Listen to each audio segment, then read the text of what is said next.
Então, gente, boa noite. Vou continuar o que a gente estava falando na aula passada.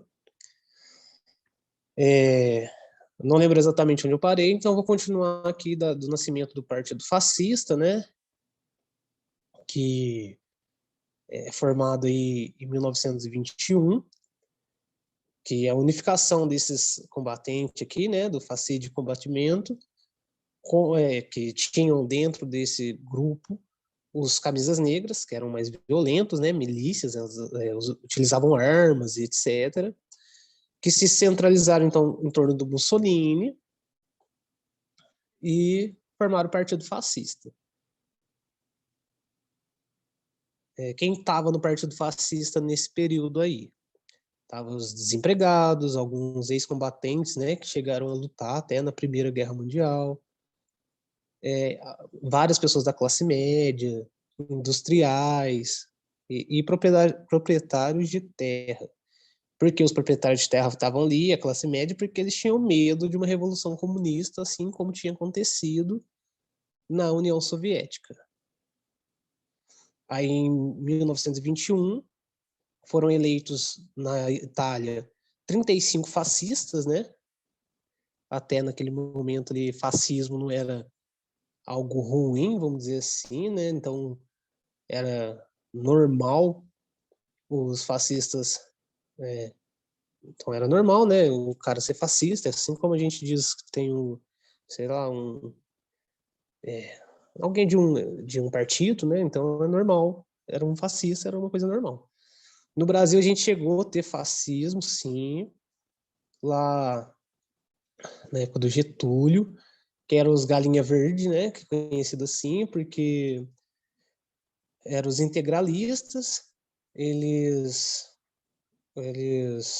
é chamado de Galinha Verde, conhecido aí pela história, porque um dia eles marcaram um protesto, e só que foram postos para correr, porque chegou uma galera lá de esquerda, né, mais democrática, e botou eles para correr. Ou seja, eles são fascistas, mas, né? E também o presidente, né, na época ele apoiava o integralismo, que é o fascismo brasileiro.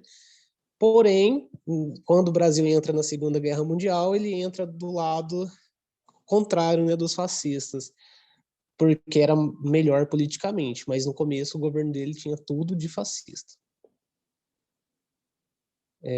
Vamos continuar aqui então. E aí, no ano de 1922, o Partido Fascista, com os camisas negras, né, com o líder Mussolini, eles fazem a chamada Marcha sobre Roma. O que é isso? Cerca de 30 mil pessoas, né, camisas negras, que é essa milícia armada do Partido Fascista, cerca de 30 mil pessoas desses camisas negras, eles vão em direção à capital da Itália, Roma, né, e ocupam alguns prédios públicos, algumas estações ferroviárias, para demonstrar ali que eles eram fortes. Isso com a liderança do Mussolini. Depois de 2 dias, o Mussolini é convidado pelo rei da Itália para ocupar o cargo de primeiro-ministro, e aí o fascismo, então, chega ao topo, né, chega ao poder principal, né, que é o primeiro-ministro da Itália.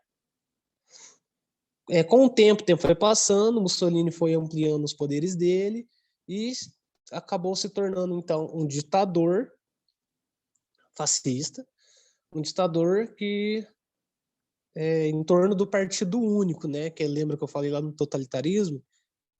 Figuras centrais, né? Em torno de partidos únicos, excluem os outros partidos. Esse partido único, como eu disse, é o Partido Fascista, que é esse do símbolo aqui do lado, desse machado aí, né? E aí o que acontece quando o Partido Fascista chega ao topo, ao poder, com o Mussolini? Todos os outros partidos são extintos.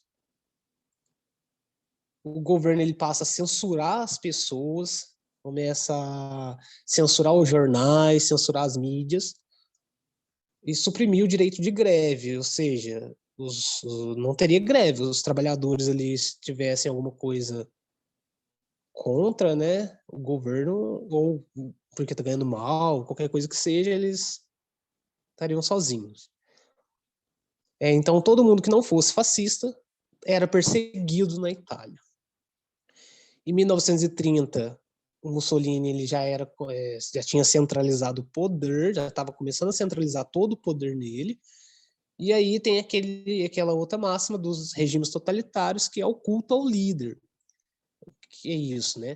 O culto ao líder, como eu disse lá nas aulas passadas sobre as características principais do totalitarismo, é uma dessas características, que coloca o líder e o partido, né, esse grupo de pessoas ali, poucas pessoas, como se fossem deuses, como se fossem mitos, né, como se fossem seres sobre-humanos, que não pertencem à Terra. É como se fosse Jesus na Terra, entende? Alguém divino, alguém que está ali, que é mais sábio, sabe, é melhor que todo mundo. Bom, isso é o que eles propagavam, né? Esse culto ao líder.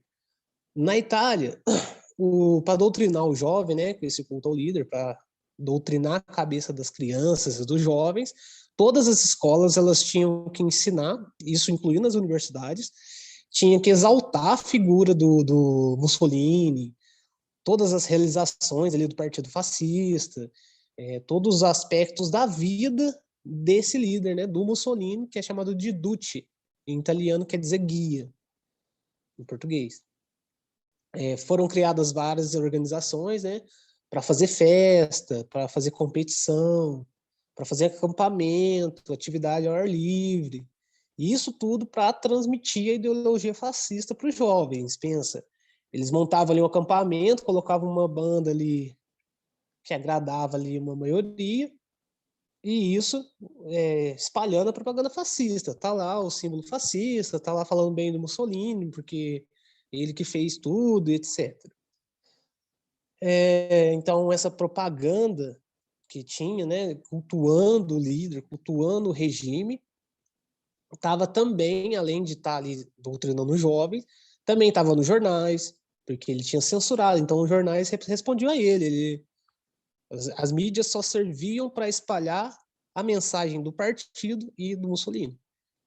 Então, os jornais, né, os programas de rádio, os documentários, né, eles só divulgavam os feitos, né, os grandes feitos, entre aspas, do governo do Mussolini, espalhando então esse culto ao líder. É como se o Mussolini fosse um homem viril, né, atlético, trabalhador. É isso, né, tentando pôr uma face que não era real. E aí o fascismo se consolida na Itália por dois aspectos. O primeiro foi a intervenção do Estado na economia, né? Intervenção do Estado fascista na economia da Itália, e principalmente, né, depois da quebra da Bolsa de Valores lá em Nova York, em 1929, que a gente já viu isso, que a Itália, que não entrou em crise, né, para não entrar na crise que estava abalando o mundo todo, ele lançou um amplo programa de construção de obra pública, ou seja, todo mundo ia ter serviço, porque estava sendo construído várias coisas. Isso também aconteceu lá no New Deal, lembra? Isso também incentivou o partido, né, também incentivou a produção de mais armas, né, fazendo pessoas ter mais emprego. Diminuiu o nível de desemprego, as pessoas começaram a ter lugar para trabalhar. E o segundo aspecto que fez o fascismo chegar e se consolidar na Itália foi no ano de 1927, com a instituição de uma carta de trabalho, né? Carta do Trabalho ou Carta del Lavoro, é em italiano. Carta do Trabalho, 1927. O que tinha nessa Carta do Trabalho? Era onde o Partido Fascista ele dava concessões aos trabalhadores, ou seja, dava alguns privilégios ali, entre aspas, entre bastantes aspas, para os trabalhadores, né? Só que essas medidas vinham com o autoritarismo, com o controle policial. A polícia estava ali para reprimir, ou seja, ou se aceitava ou se apanhava. Essa carta do trabalho, ela estabelecia alguns exemplos: o seguro contra acidente de trabalho, garantia de jornada de trabalho de 8 horas. Lembra que eu disse lá no começo das revoluções industriais? A jornada de trabalho chegava a 14 horas. Aqui, o Partido Fascista, para ganhar o trabalhador, né? Porque pôs o regime de 8 horas. Tanto o fascismo quanto o nazismo, eles tentam tomar essa face de apoiador dos trabalhadores, né? Como se fosse uma via diferente ali do que tinha o comunismo da União Soviética, socialismo, né? E do capitalismo. Então, ele acaba tentando, tipo uma ilusão de ótica, né? Como é que chama? Uma miragem, né? Uma hipnose, melhor dizendo, uma hipnose com o trabalhador tentando alienar ele para que ele caísse ali na lábia do partido e aceitasse tudo calado.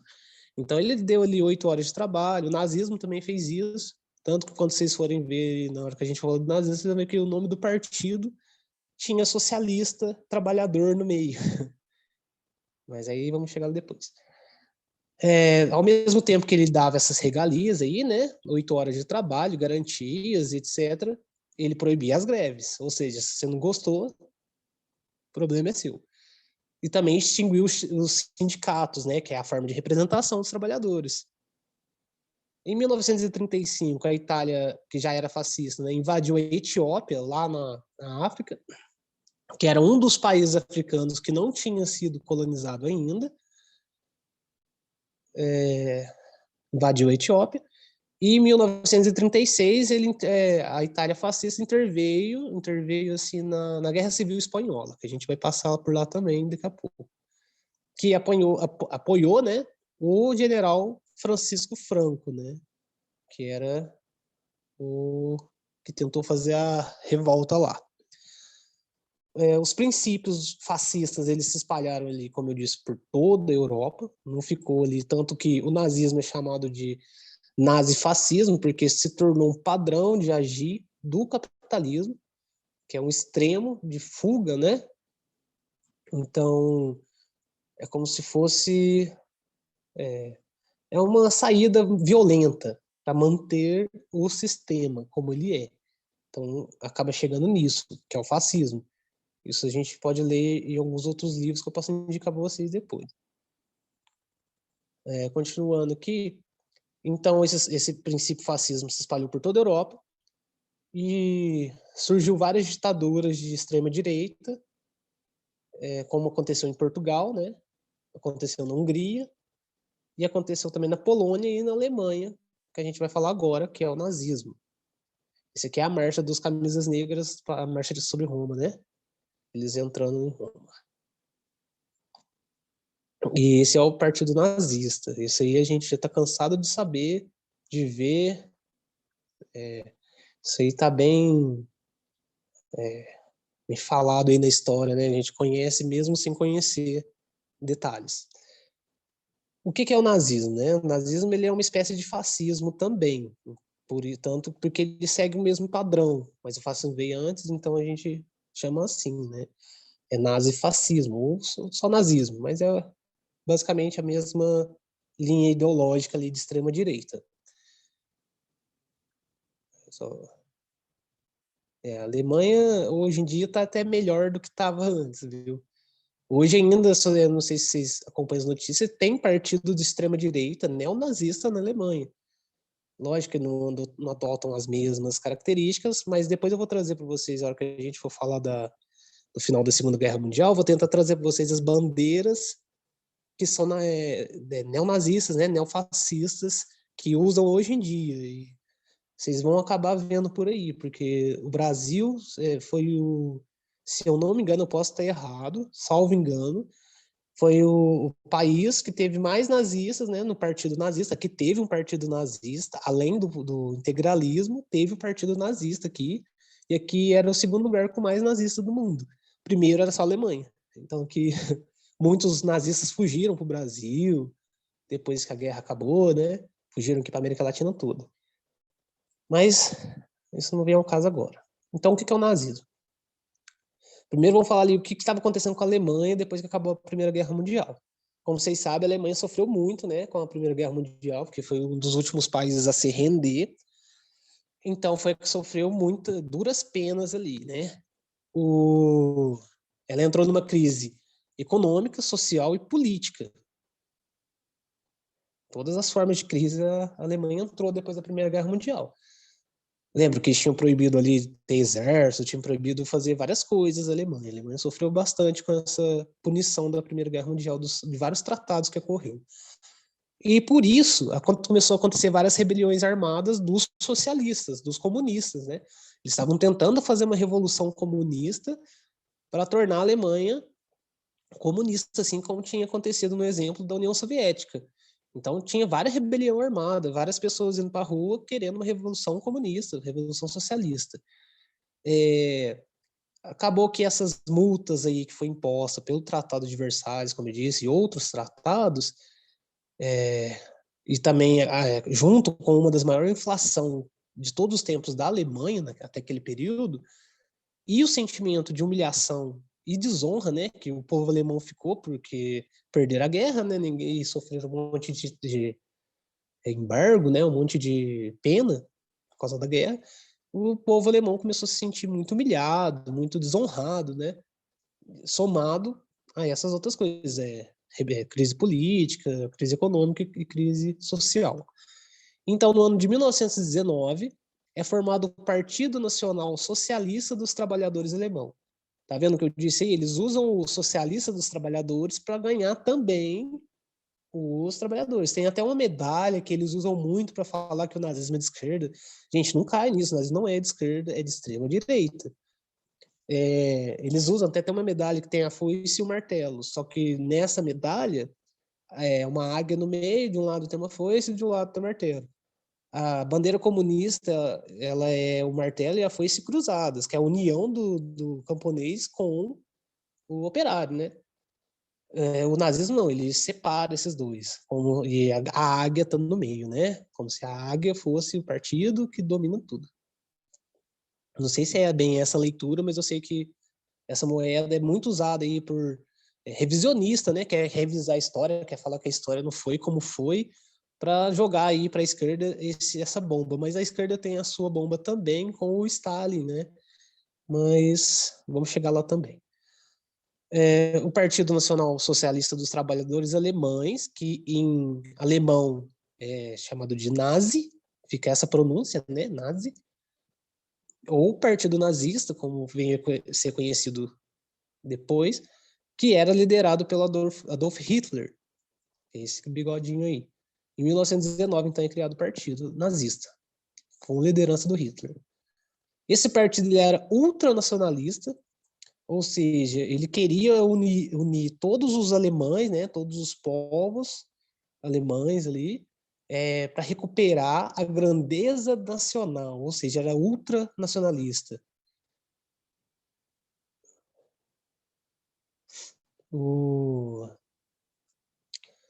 E aí, né, esse partido também tinha seus braços armados, assim como as camisas negras na Itália fascista. Eles também usavam camisas pretas, que é a SA. Depois eu vou falar das outras duas, que é mais para frente. A SA, se eu não me engano, é essa que usa essa roupa aqui, ó, a marrom, camisa parda. SA é a tropa de assalto, só que é SA porque é em alemão, né? É um braço paramilitar do Partido Nazista, que era composto por comerciantes que tinham falido pela crise, né, pós-guerra. Como eu disse, tinha muita gente ali se sentindo magoada com a Primeira Guerra Mundial, com o resultado.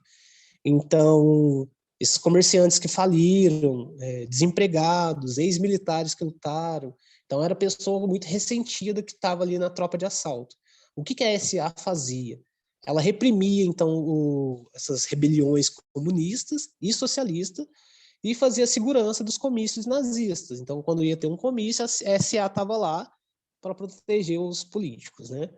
Em 1923, o Hitler ele é apoiado pelo Partido Nazista, né? Ele tenta dar um golpe de Estado, se eu não me engano como é que fala? Golpe da cervejaria, alguma coisa assim, porque aconteceu numa cervejaria lá na Alemanha. Porém, ele não conseguiu dar um golpe de Estado. Ele fracassou nesse golpe de Estado e foi preso. E aí acontece, né, a desgraça. Ele é preso e escreve um livro na cadeia. Esse livro é o Mein Kampf, ou Minha Luta, né? Mein Kampf, a tradução é Minha Luta. E ele sistematiza, né, organiza ali as ideias do que era a ideologia do nazismo. E aí lá estava, né, nesse livro. O que tem nesse livro? Ele defende a pureza e a superioridade dos arianos, né, como a gente já está cansado de saber dos filmes. A superioridade dos arianos sobre os outros grupos, né? Isso aí contra judeus, negros, ciganos e etc. Ele também defendia nesse livro a ideia de que os alemães eles tinham um direito natural, alguém deu esse direito para eles, de que tinham um direito de um território ali na Europa. É o chamado espaço vital, isso pode cair no Enem desse jeito, espaço vital, que é esse direito dos alemães, direito natural dos alemães, de ter um território na Europa, para reunir ali todos os povos germânicos, lembra lá dos germânicos, em um só império. Isso aí tirou da cabeça dele, né? O Hitler ele não tinha tanto apoio ali no começo, só do partido, né? Porém, a partir da queda da Bolsa de Valores, né, de Nova York, lá da crise de 29 e da Grande Depressão, que arruinou ali a classe média e desempregou milhões de pessoas no mundo, a ideia dele de uma raça ariana, né, uma raça superior, começou a parecer mais sedutora ali para o povo, né? O povo está desempregado, os alemães tinham acabado de sair da guerra, então, e estavam desonrados, né? Então, essa ideia de raça superior, raça ariana superior às outras, começou a parecer mais sedutora. Porque essa ideia poderia resgatar a honra, né, de acordo com eles, né, com os historiadores aí, poderia resgatar a honra da Alemanha, né, colocar a Alemanha de novo entre as grandes potências, né, que a Alemanha era o Império Sacro Germânico, né, Império Romano Germânico, Sacro Império Romano Germânico. Então, eles estiveram ali no topo, né? Então, eles queriam voltar ali para as potências mundiais. Eles acharam que o Hitler ia conseguir. A gente vê semelhanças aí na história, né? Que um cara maluco ia conseguir. Por que será que ele ia conseguir? Então, essa crise causou uma descrença, né, nos princípios liberais, a crise de 29. Então, o liberalismo também não era a saída, muito menos o comunismo. E o Hitler, então, parecia Jesus, né? Parecia o líder predestinado a salvar a Alemanha. Isso na cabeça do povo, um povo que estava meio doido da cabeça, né? Então, entre os anos de 1930 e 1932, aconteceu que o partido, os deputados, né, do partido nazista, conseguiu várias cadeiras ali no parlamento da Alemanha. Eles tinham 170 e saltou para 230, ou seja, muitas cadeiras. No ano de 1933, o presidente da Alemanha, né, ele convidou o Hitler para assumir o cargo de chanceler, que é o cargo de primeiro-ministro. E aí, a gente traça, né, como se fosse o começo do Terceiro Reich. O que é o Terceiro Reich? É como se fosse o Terceiro Império. O primeiro império da Alemanha seria o Sacro Império Romano-Germânico, né? Quando os germanos eles invadem ali o Império Romano. A segunda parte, mais para frente, né, um pouquinho mais para frente, o segundo Reich seria na unificação da Alemanha, um povo único, se tornando a Alemanha. E o terceiro Reich teria começado aí, quando Hitler assumiu o cargo de primeiro-ministro da Alemanha. Em 1934, o presidente alemão ele morreu, ou seja, não existia mais presidente, então Hitler tomou o poder, unificou o cargo de chanceler e de presidente num cargo só e adotou o título de Führer, que quer dizer chefe. Então, o Hitler se tornou o Führer, o chefe central da Alemanha, o ditador principal, totalitário, né? O que ele fez? Ele anulou a Constituição Democrática que tinha sido feita, né, no ano de 1919, anulou ela, instituiu a censura, o antissemitismo, que é os povos semitas, né, os judeus principalmente. Isso era política do Estado, ser antissemita e censurar as pessoas. Suspendeu os direitos e as garantias civis, criou a Gestapo, né, que é a outra polícia do nazismo famosa, que é a polícia secreta, né, da Alemanha, e a SS, que é essa aqui de preto, né, que é a tropa de elite nazista, Uma curiosidade sobre esses uniformes aí, que quem criou foi aquele estilista muito famoso, que é o Hugo Boss, né? Ele é muito famoso aí, para quem vai estudar um dia moda, foi o Hugo Boss que fez os uniformes nazistas. Então, ele usava então a Gestapo e a SS, que quer dizer tropa de elite, SS, né? A Gestapo é a polícia secreta. Ele usava essas duas polícias aí para perseguir, para prender e torturar padres, ciganos, LGBTs, judeus, líderes dos sindicatos, os comunistas, os socialistas e todo mundo que se opunha a ele, né? Outra coisa que o Hitler fez também foi pegar os alcoólatras e as pessoas que tinham deficiência, qualquer tipo de deficiência ali, e internar elas à força e submeter elas a uma política, né, cirurgias de esterilização para essas pessoas não reproduzirem. Eles não queriam, assim, lembra lá nos espartanos, assim como os espartanos faziam lá antigamente. Só que eles não esterilizavam, eles matavam os espartanos, né? Aqui ele prende a força e esteriliza. Isso também não é muito bom, né? E aí tem esse cara aí muito importante também para a política nazista, que é o cara da propaganda, né? O ministro da propaganda nazista. Lembra que eu disse que todos os regimes totalitários, uma das características que todos eles expressaram foi a propaganda. A propaganda ela era o central, né? Colocando o líder e o partido como deuses, como coisas fora da terra, acima de todos os seres humanos. E o Goebbels, né? Joseph Goebbels, ele foi o ministro da propaganda nazista, né? Ele que ordenava isso tudo. Você vê nas imagens de Hitler, é tudo imagens com ele, tanto do Hitler, do Mussolini, e depois também o Stalin usa muito essa técnica também, de pôr ele como se fosse um deus, como se fosse um cara acima de todo mundo. O Goebbels ele usava o Ministério da Propaganda Nazista ali, né, para transmitir a ideologia nazista, assim como fazia o Mussolini, por alguns documentários, como se fosse documentário cinematográfico, sabe?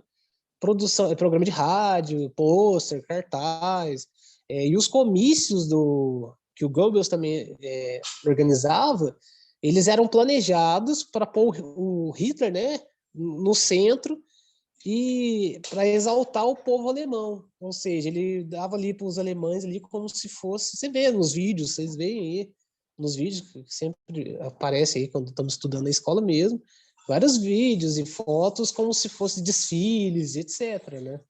Como se fosse algo além do sobre-humano mesmo, porque esse cara aqui ajudava a planejar. Tem outro cara que é muito importante, que é o Himmler. O Himmler, ele comandava a SS, ele tinha tanto poder quanto o Hitler, tanto quanto o Hitler. Ele era muito importante, só que eu não coloquei ele aqui porque eu acho que vai aparecer mais pra frente no livro. Mas se não aparecer, lembre que tem o Himmler também, que era muito importante, que ele foi um dos construtores, né, dos campos de concentração.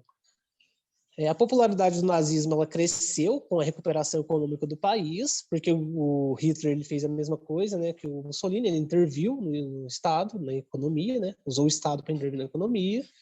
Ele fez obras públicas, aquele mesmo padrão, obras públicas, indústria de arma, renovação do planejamento econômico, né, expansão do crédito, política fiscal nova, política de investimento nova, deu acesso da população a bens e consumos que duravam mais, reduziu os impostos sobre muitos produtos, né, para estimular a indústria a produzir mais, e gerou muito emprego com isso.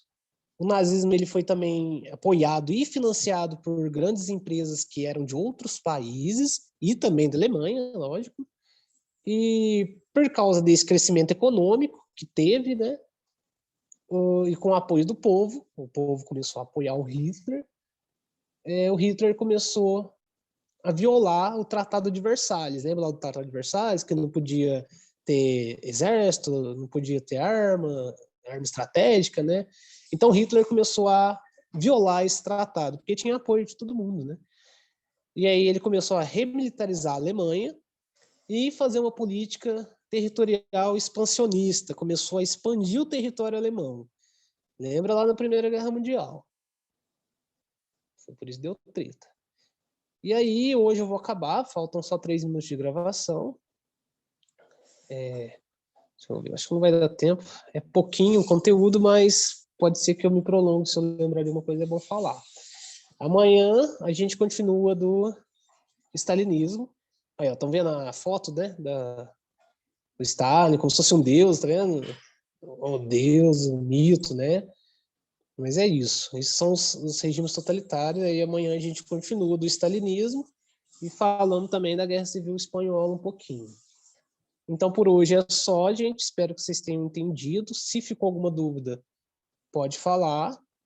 Se não, pode mandar no WhatsApp que eu respondo. E é isso. Espero que vocês tenham entendido. Boa noite para todo mundo e boa aula na próxima aula que vocês forem ter. Até amanhã, tá?